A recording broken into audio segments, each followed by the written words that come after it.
Hello everyone. My name is Insu Song. I'm from Korea.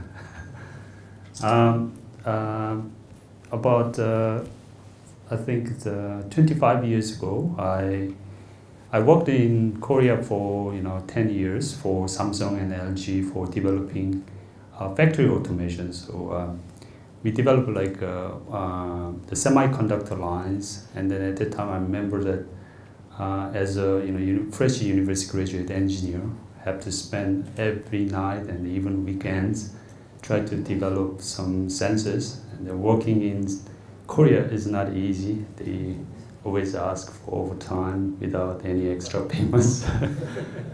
But been developing these sensors for factories, to detect whether there are any defects, for manufacturing line defects. And I remember that it was so hard to actually develop sensors and then debug so it can be robust and reliable in many different conditions. Now here we are again. Now I'm developing these sensors, not for the factory lines or detecting the faults or defects in the products you use. For example, microwave. Now we are developing sensors for us. We detect ourselves. So we start with what we do every day. So we call it activities. So our target users are you and us and me. And we wake up in the morning and then wandering around and then brush teeth, have breakfast, and then maybe prepare to go work or even help kids. And then go to work and do work, and then do a lot of things at work. And after that, and then you go and then maybe take some break, dinner, and then have some fun with your friends, even go to party. So all these activities are happening. And IoTs are here to do something. So later we will have some question sessions. So I'd like to think about what kind of things you could ask. So first thing, I will give you 4 categories of questions you could ask. So while I'm presenting, maybe you can think about some questions, so we can answer some interesting questions. The first thing is what IoT is about. What is the topic? What can it do? Is it about improving our efficiency or effectiveness, making us, for example, study harder, have more fun, encouraged, or making us happier? So you saw some of the examples where it's about improving our effectiveness. So the topic, background, what is IoT is about? Yeah. And the second category of questions is that what kind of problems that IoT is trying to solve? What kind of problems IoT is trying to solve?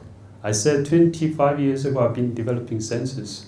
So IoT is all about sensors as well. So why are we repeating? Are we trying to solve the same problem?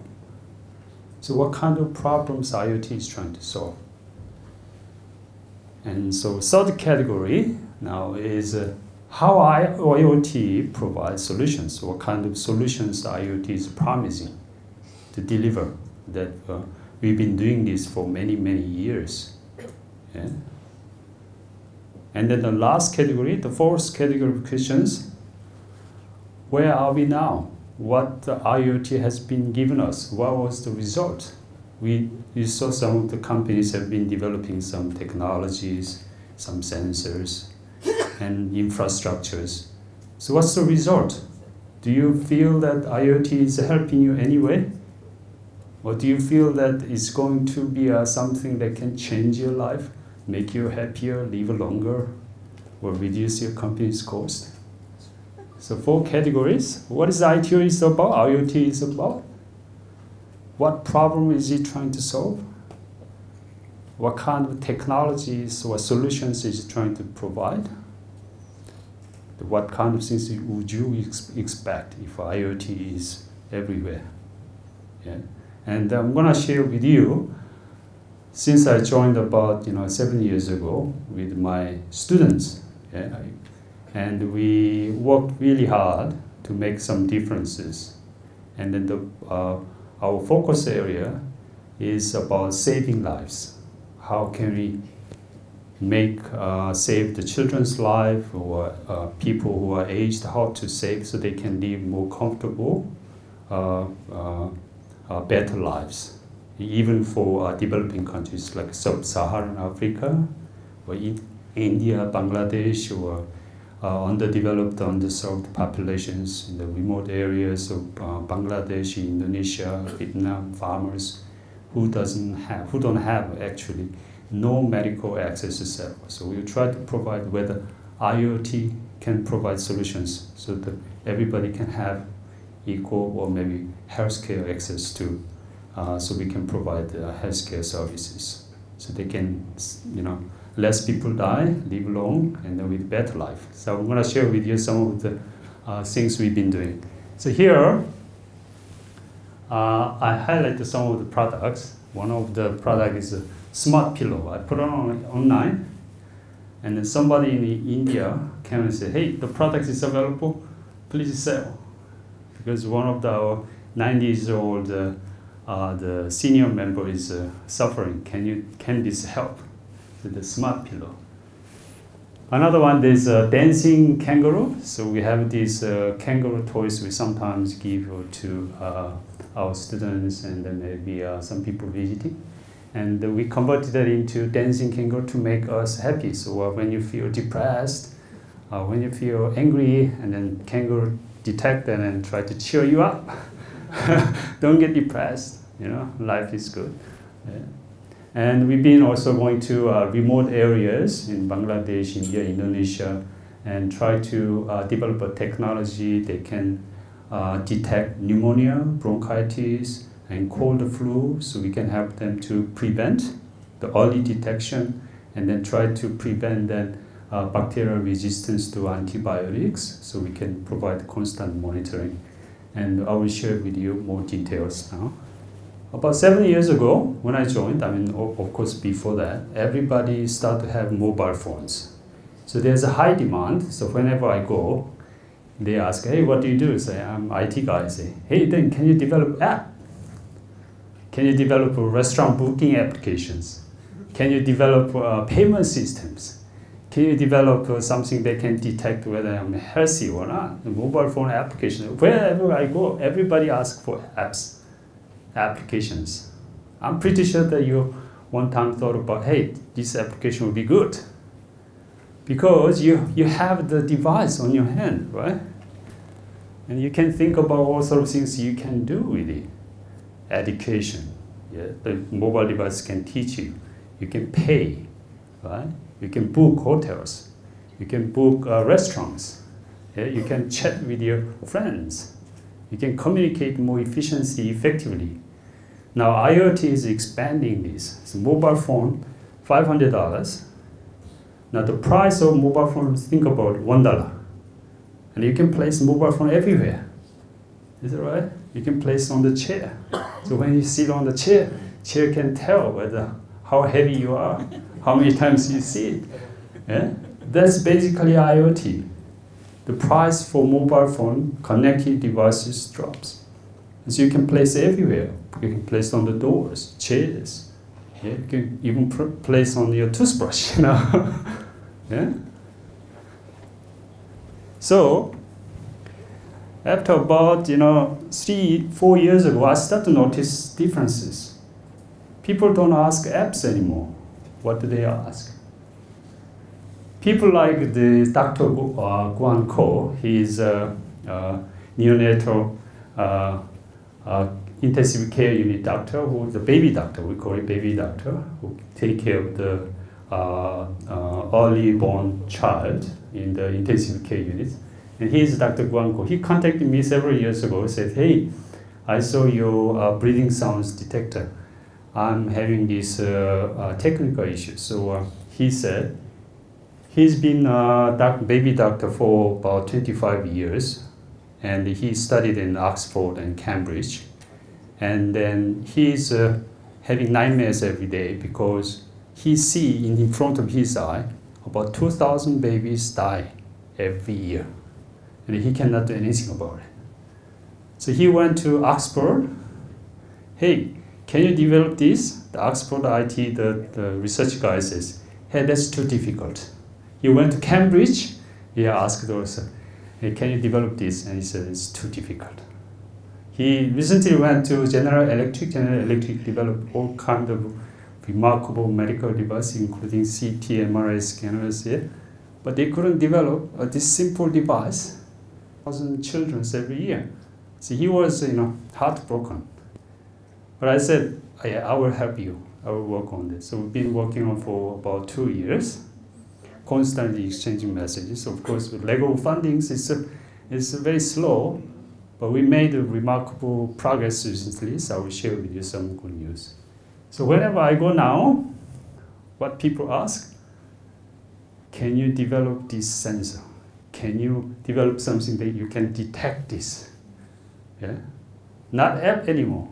Do you agree? Yeah? Can you detect this? Yeah? Can you make something that can make my life better without me getting involved? The application, you have to turn on, enter password, and you have to do something, right? It's stressful.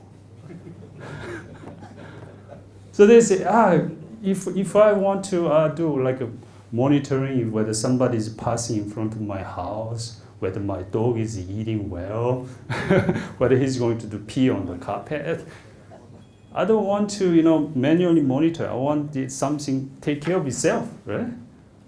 Without me have to enter password, looking at it, it take care of itself, right? So they want that. Can you detect? Can you detect this? Can you develop these sensors? So that is a paradigm shift. Yeah.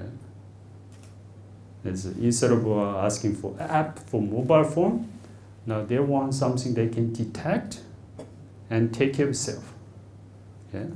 So Dr. here, why he, of course, if he go to hospital every day, hundreds of babies he is standing in front. If he do that, he can save. But it's impossible, right? He has to go home. Yeah, 7 o'clock. Yeah. Limited number of nurses. It costs about $3,000 for each baby in this hospital. And that costs a lot of money. So they are limited resources. How can he then make a device take care of baby by itself? Yeah. So he's been searching for solutions. So here's an example. Here's a photo of the baby, early born child, that I went to Townsville Hospital last year, and then get permission from parents, and then took photo of the baby. And that's the condition. They have to be hooked into the devices to monitor constantly. Somebody has to be there. Yeah. And then what happens is that if this baby, because it's so small, it can fit into your palm. If they have diarrhea, they die within 2 or 3 hours. Dehydrated, completely dehydrated. Yeah? So somebody has to be there always to monitor. It's impossible to do that. Now, so here's an incubator chamber that they have to be protected from infections. Yes, sealed from any potential infections, and then control the environment. And they've been virtually hooked, and you can see the wires coming out, yeah, into the systems. And then some of the devices you see, incubation chambers, and all these devices, wonderful devices developed by General Electric, all these companies, yeah. But they couldn't detect the one vital sign, whether their intestine is working or not, the tummy, whether they can digest the food, and they also want to tell whether the both lungs are working or not. So you can see the wonderful charts there. They can detect heart rates, temperature, but you cannot detect whether they are breathing normally, whether they are digesting food normally. Why is that? The Cambridge and Oxford General Electric said, no, it's impossible. So he said, can it detect sensors? Of course, if I record it And if a doctor has to go there to listen to, it's not going to work. The sensor has to be connected to cloud, available 24/7.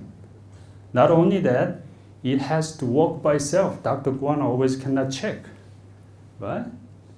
So it has to detect, it has to play doctor by itself. Yeah? So cloud sensors that we have to develop, the connected. So this was a doctor's quest. So he, 25 years, is trying to find a cure for it. So I've been looking for, collaborating with them, looking for cures. So what you see on your left-hand side is a spectrum, so frequency, a range of frequencies of bowel sounds. Tummy, your intestine, when you eat food, the intestine has to constantly move around, yeah, to push the food. So if your intestine doesn't move, and then the part become rotten or congested, and they can have diarrhea and then different kind of gastrointestinal problems. And on top is a section of the bowel sound that when the intestine muscle moves, we can hear it. If you actually put your ears into your babies, you can actually hear the intestine is moving around. Of course, you cannot hear it if you just a little bit far away. So we hooked into the stethoscope the doctors are using, a small microphone. So microphone, the sensor is about this size, very tiny. Yeah? The tiny microphone sensors can hear better than human.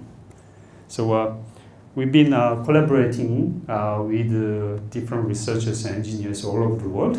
So we share that this is a good problem that we must solve it so we can save a lot of children. So we've been testing all kinds. The main problem is that the fidelity, that there's, because it's sound, you pick up the environment sounds, like computer sounds. When you walk around, somebody talk, in noise affect the tiny sound that we want to detect, interfere with that. So that was the main problem that we're trying to struggle with the right combination of sockets, so we can pick up the right signals. So I've been working, and then one day, about 1.5 years later, we were exhausting experiments and then testing, and we finally have some breakthrough recently. One engineer in Indonesia says, hey, I have this particular circuit that is working. So I had a doubtful. So I checked it and tested. Oh, really? Yeah, it's clear, and there's no noise. Very silence, and then there's intestine. I'll play one sound later. Yeah. And then I sent to Dr. Guan, and he said, wow, this is the best bowel sound he ever heard. Yeah. And so he suggested we apply for access application to collect more data and then figure out how to make this technology available. So after that, we have some breakthrough. Different companies, they suggested developing 3D models, and we are interacting with each other. What would be the best way to make this technology cheaper and then make it easier, make it available for everyone to use. So we have many prototypes they have developed, and then we tested for many times. So here's a prototype we put into one of the mobile phone, any mobile devices that are capable of recording sound, and then there's a prototype connected to a stethoscope. The recent development is they developed something called micro stethoscope, very tiny. It's almost like an ECG sound detector, so it doesn't have to interfere with the babies. And some applications showing the sound waves and then spectrums as well.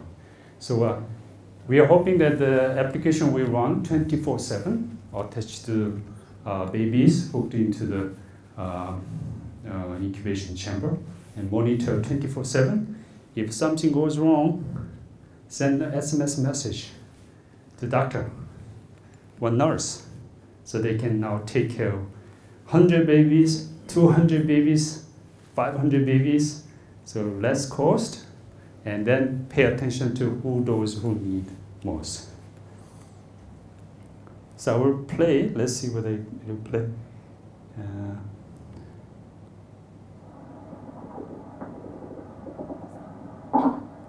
Okay, that's that's the one that I'll play again.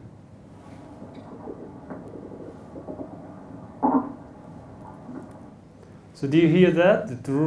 This sound also, the sound is making, your intestine is making. And there's a very little background noise, very little. Initially when we designed, there was too much noise. I can't hear anything. Because we amplify the signal many times to be able to hear that particular. So we experimented and finally found that. And then so our aim is a low-powered wireless connection device. Providing low-powered wireless connection that is always on, always on. If we turn off, if we cannot detect, the baby dies. So it has to be always on. It has to be always connected, constantly monitoring, and then it should be accessible from anywhere. So if doctors suspect that, they can connect there and then monitor anywhere, any places. Yeah. And it has to be autonomous. What it means is that it has to diagnose whether the baby is sick or not. We cannot just go there and record the voice and then try to see whether the baby is sick or not, right? It has to decide. It has to have intelligence. Yeah. And then the security that we've been also working on, how do we de-identify? So when we record sound, and we try to make sure that nobody can tell which baby it is. Even for recording our face images, we've been developing a feature called de-identify the features. So by looking at the feature, the computer can use to analyze. You cannot tell whose face, whose voice, whose tummy sound it is. So solving the security problems. And that cost about $20. So everybody now can have personal doctors at home. Yeah? So you don't have to go to intensive care units, pay $3,000 every month. Yeah? And moving forward, we've been developing, now making this wireless. So first we have to connect to some mobile devices like that, but we want to make it wireless. So playing with some Bluetooth chip, one of the engineers showing that how he connected this $20 micro the Bluetooth chip to transfer the sound to any devices remotely. And the recent development in the BLE chip, low-powered Bluetooth, that is very promising, because if we want to run always, and then just with a small little battery, we want it to run for like a week or at least for months. And you see the device, the Bluetooth chip, that has microprocessors in it, sensors in it, and then can transmit about 10 meters to anywhere around. And it's so small. Yeah, so tiny. Put on your fingertip. And do you see the sensor over there?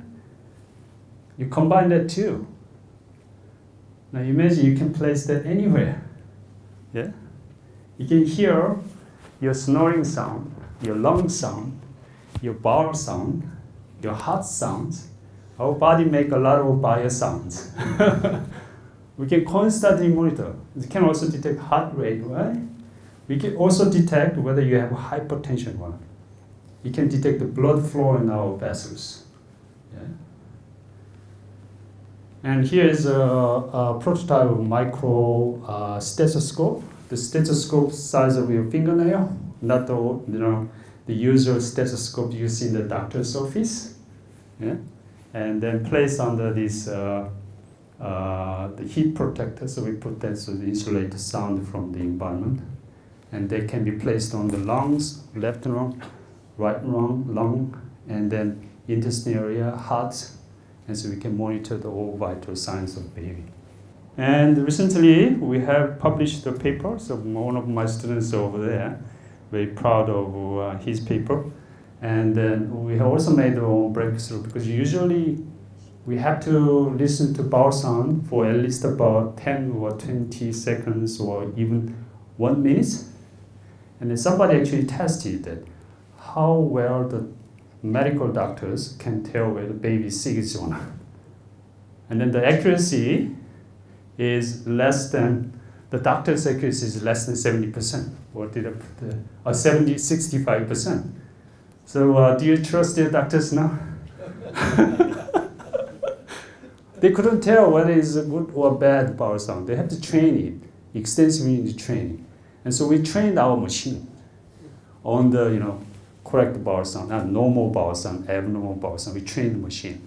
Now, what is the accuracy of the machine? Over 90%. You should trust now your devices more than your doctors. Yeah. And another benefit is that this device these methods can detect only using one bowel sound. Usually they have to listen to 1, 2, 3 continuously to see whether it's good or bad. But our method can detect only, need to find one good bowel sound, and it can detect whether it's normal or abnormal. Yeah. Another working paper by one of the research students is how to make this robust to noise and then the sensor jitters. So sometimes when we detect the bowel sound, the hot sound, sometimes we detect too early or too late. So there's some kind of like delays. And then that causes some problem with increasing the accuracy. And so this is a working paper, and they showed that developed a new method that are very robust to noise and sound jitters. So here's some list of our friends, so all over the world. The KK Women's and Children's Hospital, what was his name? I forgot his name. He's been collaborating with Dr. Guang Ko when he was junior doctor, so we had the connection, so we've been doing together and applying for funding together. And KK, this is Singapore hospital, and of course James Cook University, Singapore, and Townsville Hospital, and then there's another organization. I didn't have a look at it. They said they are charity organizations, BAPS. The head of BAPS is 90 years old. He's dying. Please help. So we are trying to develop as fast as we can before he dies, so we can help. And other small organizations, including Indonesian companies, and even including our student club called Proudly Tell Big Data Professionals Pro Club. We have about 200 members of our students. They're working really hard on the building infrastructures, developing applications, developing analytic softwares, and experimenting on some of the results. So previous works, including Bill Melinda Gates Foundation, the breathing sounds detection in the Bangladesh, and we had a really good result for this one. I won't go in details, just showing the results that how accurate it is. Yeah, the doctor's average diagnosis rate about 70%, whether they can tell it's a bronchitis or flu or pneumonia. Their accuracy is less than 70%. Our machine can tell better. Not only that, it costs 182 times less. Yeah. Even for in Bangladesh, the cost for detecting whether they have some kind of respiratory problems is 182 times less, and also 1,800 times faster. Yeah, almost instantaneous. Normally they have to travel for hours to just see doctor. Yeah, and the doctors change every day, so they don't remember which baby was. Yeah, and it's more accurate than doctors. And then based on that, we propose to develop a smart pillow, and our students been working really hard. Smart pillow for detecting, even prevent with children's getting cold at night, whether their body temperature is dropping, their breathing is not good, and can detect. Yeah. So our students have been developing some applications, and so they have developed and then showing the convention.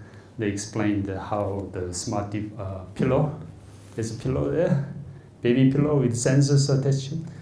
Yeah? And at the time we didn't have this wireless connection. Of course, I had to connect with mobile phones to test it. Yeah? So these 3 students, and she's working in Accenture. Yeah, of course, the good students. And he's working in, I think, one of the biggest software developer firm, I forgot the name. And she's doing PhD in Australia. And we also developed a method for detecting whether you are smoking or whether drinking, whether you are stressed, by analyzing the face image. The main problem is that people will be reluctant to take photo of the image due to security reasons, right? So what this method is trying to do is how do we de-identify the features so nobody can detect whose face that is, right?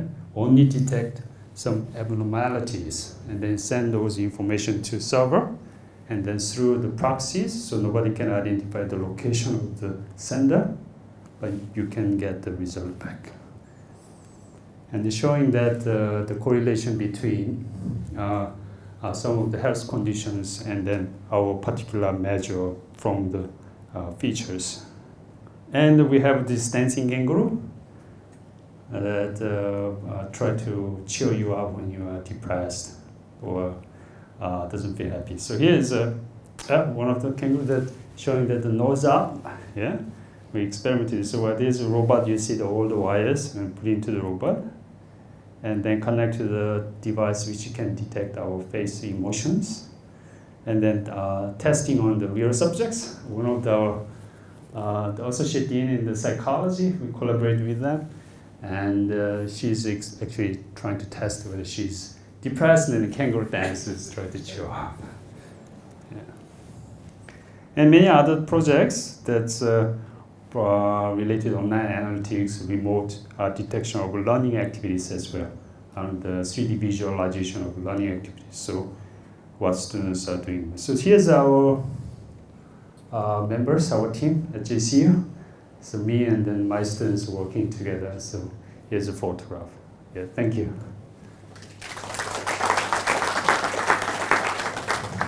Thank you. Well, good evening to all of you. It's certainly a pleasure to be sitting here listening to 2 experts share their views around IoT and potential what IoT can do. Today's topic centers around the focus in healthcare. In fact, IoT cuts across many different domains and the potential is huge. Brief introduction on IoT and how it can get connected to provide huge benefits actually are very, very vast. There are probably a couple of things in IoT that attracts attention, which makes a lot of sense for us to look at. Technology is definitely one of them.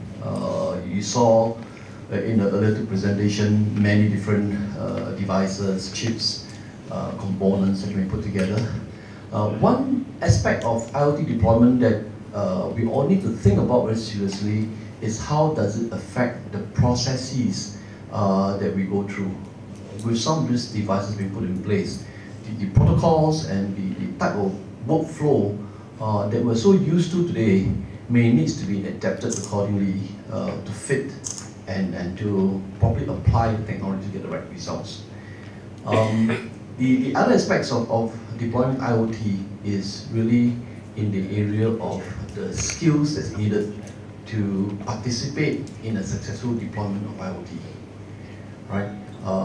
The idea is that with new technology, you need to learn new things. You need to know how to interpret the information that's coming across. You need to know how to use the information correctly to get the best benefit of it. Right? And of course, when everything works and functions well, how then can you use the information to leverage and produce better results? So as we talk about a lot of these technologies, there's just so much we can talk about in the IoT space, and there's a lot of work that's being done today around IoT and its application. So maybe with that, I leave it to MC and the floor to see if you have any questions. 2 great experts here can share a lot more details and experience, and I'll be happy to provide any inputs that may warrant your interest. Thank you.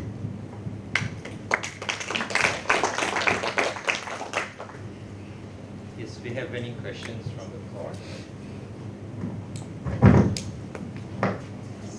Okay, with the future of IoT, do you see that many jobs, the future skills are needed? If IoT would become a new technology, eventually a lot of jobs will be replaced. And what are the skills that will be needed in the future? Because now we are talking about skills future, eventually there will be things that IoT, machine to machines, replaces human to human interaction. So eventually jobs will be replaced. I think now the concern now in the uncertain world, eventually many jobs will be lost. So what is the skills that is needed in the future if IoT will become in so extensively? Thank you. Okay. Thanks for giving me the first. As we saw, IoT is generating lots and lots and lots of data, okay, gigabytes of data, or even terabytes of data. So data analytics is, if I want to put my finger first, I'll put data analytics as first priority on it. But that's not all. There is a lot of other things. Security. When so many things are connected to the internet, do we feel safe or do we feel enabled? Yes or no depends on how secure the systems are, and we need really, really good people, to take care of our system. So I'll pick these two and leave the rest again for my co-speakers. Yeah, we had the fear when the robots start to appear in the factories that they might eventually replace all of us. But it didn't happen. I think IoT will improve our life, will make us to do more things, and then focus on the things that we enjoy most. And then maybe probably even create more jobs and more opportunities. I think those two are two very valid points. I would look at it this way, right? Many of us, when we went to school in primary one, those who belong to my generation or earlier, our grading system was either you have good, fair, or unsatisfactory. Right? But today, when you go to primary one, within 3 months you get a test. The world will evolve eventually, right? Our education system will evolve such that we will have to learn new things, and we will always be challenging ourselves, right? Einstein probably said that we only use a small percentage of our brain power. There's a lot more potential that we can actually tap on. IoT will help us push that limit a lot higher. Well, it's true that automation will displace some jobs, but at the same time, rest assured, there'll be more jobs that have been created. When I went to school about 30 years ago and I studied computer science, our dream was to become a programmer, right? There was no such thing as a webmaster, right? There was no such thing as a gamer. But look at the number of jobs that you created, right? Along the way with the advent of internet technology, and with many of these mobile devices coming out, there's so many other jobs that's been created. Of course, the more mundane jobs will have to go away, but they will be very quickly replaced by new jobs. Now, what I'll leave you behind is a phrase that I always loved from Alvin Toffler, right? I mean, he said that in our modern society, we need to learn, unlearn, and eventually relearn.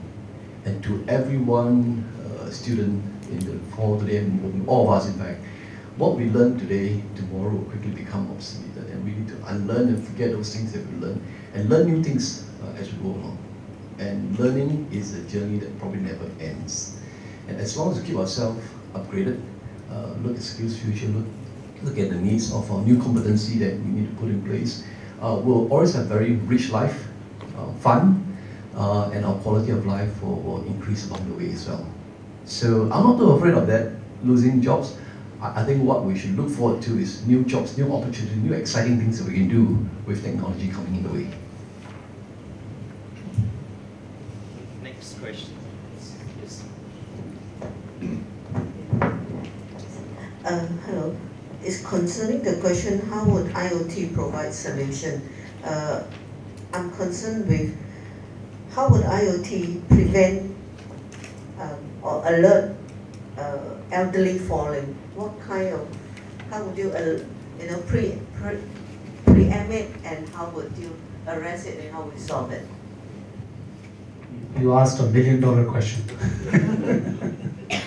So, Dr. Song, if we can solve this, I think we start a new company. But I think that's extremely important question, and we did some sensors for heart rate and breath rate, breathing rate detection, and body movements. And most, if not all, of the companies who are developing these elderly care systems, they asked us, the next one should be fall detection. In fact, they asked us, can I use the same sensor in some way? Maybe I put the sensor not on the human, on the floor, but detect the fall.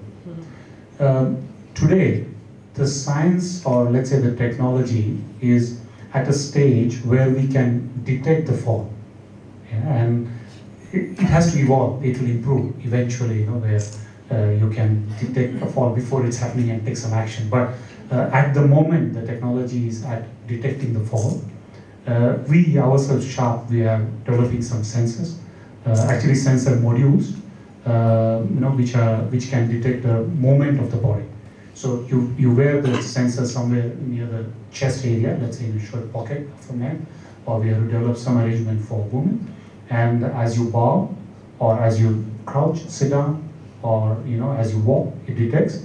And more importantly, it can detect a sudden moment of fall. Okay? And then if this information is linked, it has a BLE module, as Dr. Song explained, which is extremely low power, so the battery can last for a very long time. And then the application or the analytics need to trigger the next action, like calling a relative, for example, or messaging a healthcare worker, and maybe or automatically maybe dial from the phone or equipment of the person wearing it to get the next course. So there is where it is, and there is where the most development is going on at the moment. Anything to add, please? I think the developing sensors for human, I think is one of the most challenging, tasks. And because even for doctors, whether they trying to tell whether the patient is sick or not, is extremely difficult. They need a very long time training, and then they also need to spend a lot of time to actually examine, but they don't have time. So when we develop the sensors, we try to see all kinds of maybe biosignals, maybe heart rates or sound or blood pressures, even for respirations, temperature, anything we can try to detect, and then try to correlate whether this has to do something before the actual event happens. And if we can somehow correlate, and then the device can warn the elderly, hey, you're about to fall, take a seat, or find somewhere safe, and so it can actually prevent it. And another technology, like Ajit said, is when they fall, there should be someone there to actually help them to send to doctors. That has been already done. But detecting whether they are about to fall is really challenging. So I think it's a very good problem. Thank you very much for raising this problem. Let me add on to that a little bit. I guess in the past couple of years, I have the opportunity to work with a couple of hospitals as well, and to kind of do some study to this area. The discussion is actually fruitful because if you look at a fall pattern, there's the fall detection part where the sensors pick up enough data for you to ascertain whether the fall is a genuine one or a false alarm. Right? For example, you may be just bending down, all right, and that signal may be read as a fall, right? Or you may just want to just lie down, and again the signal could be taken as a fall. So sensors today can produce a lot of data, and sometimes how do you eventually aggregate those data to ascertain the fall can be one big challenge. There are different methods of providing those data. Visual is definitely one of them. Motion sensors, using gyroscopes to actually ascertain the movements. And there's also patterns that uses sound to detect the movements and ascertain the fall. The second part is probably around the prevention that we talk about. Now, prevention is a bit more tricky. Prevention probably has to tie to an individual profile, right? So the vital signs that has been collected over time, the patterns, the daily activities, could probably lead to those information. And like what Dr. Song says, it'd be nice to have a personal assistant somewhere that gives you that advice. I happened to visit an interesting lab in Japan about 2 years ago where they were trying to project into the future. So imagine you get up in the morning, what do you do first thing in the morning? You probably have to wash your face and brush your teeth. But one thing we definitely look at is the mirror. So imagine if behind that mirror there's some sensors with infrared technology and that can take your temperature, sensors that can figure out that you have got some patterns there, and that advisor could alert you, like what Dr. Zen saying, today you don't seem to be very steady, or you have the symptoms that your temperature is high, you may feel a bit giddy, so be careful, don't do certain things. And if that information can further connect with weather reports, right, that tells you that it's snowing outside there, or it's heavy rain, whether it's cold, and then you may get rheumatism, blah blah blah, and that analytics can be communicated through a certain can be concluded and then communicated to the elderly. That would help a lot. You saw the little robot there. I thought that was nice, right? Imagine that robot can be that personal assistant to you and do the communication. Now, so there are a few things here, right? One is data collection. You must collect all this data, right? And after it's collected, you must go to a place, a cloud perhaps, that can perform the analytics, right? Draw certain conclusions from that data. And from that conclusion, pass the information back to a device or token or perhaps a robot that can communicate with you, right? Now, all this was done in pretty fast because you cannot afford to wait half a day before your advisor says you're going to fall, right? But that is going to happen pretty fast, right? So that we many data collectors. It's going to go to a central place that's going to pull all the data together, analyze it, and then send the information back to a device that can talk to you. Right? Now, today's technology can allow that to happen because we have got speed. Okay, we have got the capability to transmit data with multi-channels, right? And we've got the big data and analytical power to achieve that. Now, is such a system in existence today? I agree with the experts, it's probably not there. But there are many research and efforts to move towards that direction. Right? So I mentioned about this lab in Tokyo. It's still there. It's a prototype. Behind that lab scene, there's a lot of programming. Right? So it's not a real life situation. But certainly, I believe that vision, the prototype, will eventually move into reality, and we're all doing that. So I hope one day that cute little robot there could do a lot more than asking you to take pills. Right? Thank you. The lady behind, then we'll come back. Sorry. Okay, since. Yes, I attended the workshop, medical workshop at this one hospital on the 5th of February. So they are very concerned with this metabolic syndrome in Singapore. They say 1 in 3 Singaporean is having metabolic syndrome, which means more than 1 million. Therefore, what is very useful will be your little sensor. With that little sensor, you can just buy it for $20 and we put somewhere in our body and you can tell whether we have this metabolic syndrome so that you can take immediate action. I think you should go into that direction because it's more than 1 million customers available right now. In fact, there are several other things that I find that shop have missed. I think you should go back and, okay, our MRT is having problem for so many years. You should send in all your sensors to help them. And our lift are raining, we have rains in the lift. We also have rains in the MRT train. They need all your sensors, please sharp. Please be more sharp, I'm sorry. No way your customer. Thank you.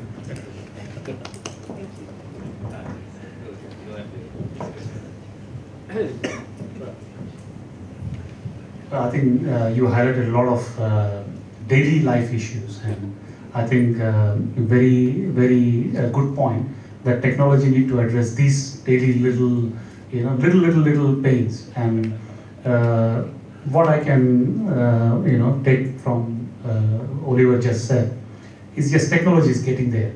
is getting there. It will eventually get there, where it solves most of the problems. It's just the beginning.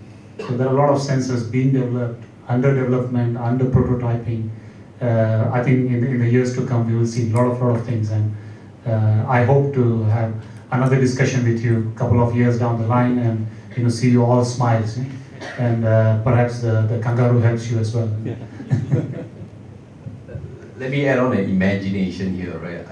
I know we all go for medical reviews, medical examination. We all hate it. You go to the clinic, you go through this process, and they do all sorts of funny things to you, including take samples and everything. So what if one day, right, there's this pill that has got a chip inside there, you pop it in, and then 3 hours later you pass it out, and it's collected all the data for you without you having to go through an examination. Maybe one day it will happen. The lady behind. Hi, I want to thank you for your lovely lectures. I am not from the IT field, I may be totally ignorant, so please pardon me for my question. Who or what senses the malfunction of a sensor?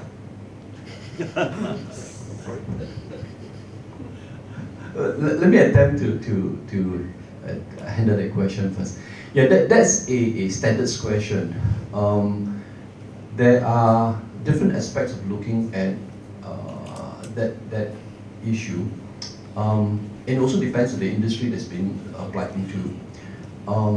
Across the board, there are standards being applied to ensure the quality of the measurement of these sensors, and in the event of a failure, what is the failover protocol.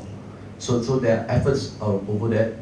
One big challenge is actually, let me just give you an example, right? If you drive along our highway today, you see a lot of cameras, right? And they're all of different types, right? And that's because the URA put up a camera, the traffic police put up a camera, the LD puts up the camera, they're all doing it for their own purpose, right? And they want to ensure that it doesn't fail, right? They want to ensure that it is of the best quality so that it collects the data as necessary, right? The day will need to come whereby everybody adopts certain high quality standards that regardless of the fact whether you use an iPhone or a Samsung or whatever model you have, it goes through the same pipe and you get the same quality voice that comes out. And there's probably one or two operator that ensures that standard quality, and we can be rest assured that the number of times the telecommunication failed will be kept to the minimum, right? And of course, the authorities, the government authorities will be watching over to make sure that doesn't happen, and the compliance to uptime will be so high that if they fail, there will be a huge penalty for that. So I think that time will come. Now, as for now, in the different domains, there are different standards that have to be put in place. Particularly in the healthcare space, it is very, very stringent. It is not easy to put a device together and deploy that device without having it pass through what's medical grade. Right? HSA in Singapore watches over that very carefully. When you commercialize a product, you want to roll it out, it goes through very stringent tests, right? In stress tests, in volume tests, and so on and so forth to ensure that it's of good quality. A wearable device has got less criteria. An invasive device, trust me, it can take up to 2 to 3 years for it to clear. Right? So it will go through all these rigid assessments before it passes out as a consumable product in the common space. So that's what that will happen for medical. In other areas, right, the same thing will have to take place too. Even toys, for example, if you pass out as toys, as long as there's a communication device inside there, there are authorities that will ensure that you don't get electrocuted. With toys, they carry batteries or they're connected to electrical systems and energies. So there will be regulations that put in place to ensure that happens. Unfortunately, if today a device fails, as long as the network can track and identify that failure, typically what happens is you send a team down to the place and just replace the device, and that the overall network monitoring of the different devices will have to be managed 24/7 and on very, very careful means. Thank you. We have time for one more question from the audience. One more. Yes. Can we have that? Our speakers will still be around, so maybe if you have more questions, we can have a brief reception after this. Yes, ma'am, please. Thanks for sharing today. With industrialization, we also have produced a byproduct, environmental waste. Perhaps 40 years ago it wasn't a problem, but today we have to deal with it. What is the byproduct of Internet of Things? I hope that makes sense. Yeah, that's probably the most difficult question. Yes, indeed, as you can all tell, right, with industrialization, with automation, computerization, byproducts will always be there. I remember the first TV I had, I probably used it for more than 10 years. Today, most of us buy a TV and within 12 months probably consider changing a new TV. Now, that display screen that you have has to go somewhere. It doesn't get buried underground. Right? And that itself is a waste that needs to be managed carefully. Otherwise, you're going to have heaps and heaps of byproducts. We saw the chart, right? 50 billion devices. Now, these 15 billion devices will, from time to time, need to be replaced because of life. Its shelf life is going to be limited, and eventually replaced. Now, if the shelf life is a year, 12 months, that means every year you throw away 50 billion items. Where are they going to go? I don't have the answer to that, right? But I know that countries are putting regulations around how you dispose of electronic devices, right? You can't just throw it into the dustbin and then let the waste management team take care of it. There are proper protocols that need to be put in place on that. What would be useful is to figure out if we can reuse some of the parts of these devices, right? Channel it into a reuse function. Perhaps the high-end users may not need it, but the low-end users could do with it. So what I do with my old computers is I pass it to my teenage kid and say, open it up, do some study, understand how the circuit works, at least make some benefit use of it, rather than they just chuck the whole laptop or the box away. I think we need to think about that aspect of it very closely, because as we move forward more and more with the use of technology, we will have to answer the question, not necessarily for ourselves, but for our next generation. You had one last thing? Yeah, I think I'd like to add something. I think you raised what is a discussion or a debate around IoT, and I think there is with pretty much any technology. And as I said, technology is only as good as how we apply it, or how the system integrators put it together. So in IoT, yes, we'll be having maybe an estimated 50 billion new devices, and these devices are going to be made of silicon, and every rare earth material. I mean, they are going to come from some material from our earth for sure. Yeah, so they are going to take up resources. But at the same time, the other view of IoT is these devices will save, I'm not sure, maybe 200 billion devices, or 3 times, 4 times, 5 times the devices from failure. See, today what happens in a typical engine failure is one of the part goes weak, okay, and it starts to shake or something. Okay? It's not operating perfectly, and then that loads some other part, yeah, and eventually maybe some other part and so on. So there's this chain reaction, and it goes there undetected, okay, and then you have a failure of one of these parts. It may not be the first one who started. It may be it's like a classroom of students. Maybe Mr. Song has estimated. There's always one noisy child who really disturb the other, something like that. Since we are in JCU, so that's exactly what happens in a motor or a machine. Yeah? And then one of the part fails. Yeah? And there is not intelligence in that motor to of course there is to some extent, but then there are certain parts which fail as a chain reaction of that parts. Yeah? Now what IoT can help us to do is to detect the irregularity or the weakness of this first part, okay, and what we call as preventive maintenance, okay, and then therefore protect the rest of the parts, and there we are actually saving the resources. So we put maybe 1 or 2 or 3 or 5 sensors in a motor, it may not be one, but at the same time we are saving resources on much more resource consuming parts, and money as well. And this is really saving companies money, so the question that you asked. Yeah? Now, other angle of this, and I think IoT is one technology that, exactly as Oliver mentioned, which cuts across the verticals. I mean, it's not just IT, it's not just industry, it's not just manufacturing, it's even governments and environmentalists together as well. So yes, one point of view is, yes, we have to put these devices on the field, but at the same time, we can save a lot of energy through smart systems, smart energy systems. Yeah, we can save a lot of carbon emission. So there is a plus and minus, and I think how the system is implemented, and I think we are learning from experiences. I mean, as a human race, as a world, and then this learning comes into every next thing that we do gets better, and therefore the plus will be better, more than the minus, and that's how we say.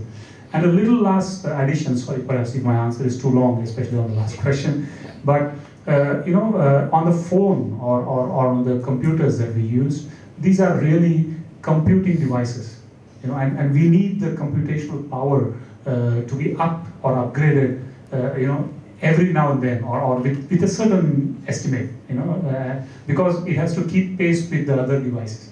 I mean, today, if I'm happy to use an old computer, I don't care carrying a little extra weight, but the latest, softwares won't run on it, or run on it painfully slow. So I'm, kind of forced to, or have to dispose of those devices.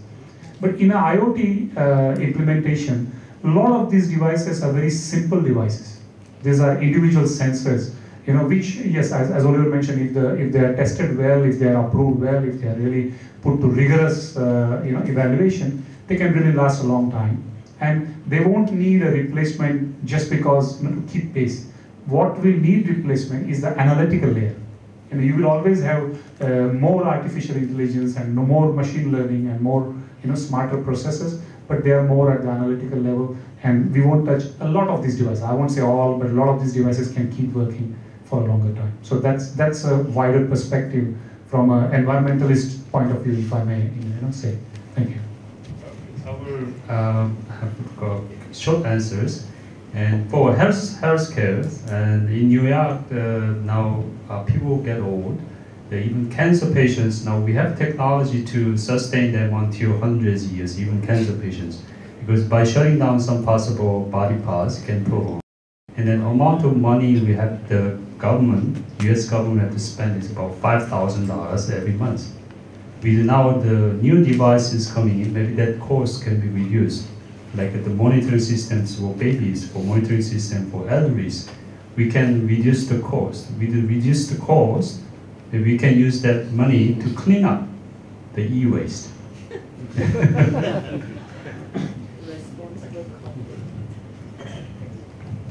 Thank you, our distinguished speakers, Mr. Oliver Tian, Dr. Insu Song, and Mr. Ajit. If there is one thing to take away, maybe we might change the title from Internet of Things to Internet of Human Things.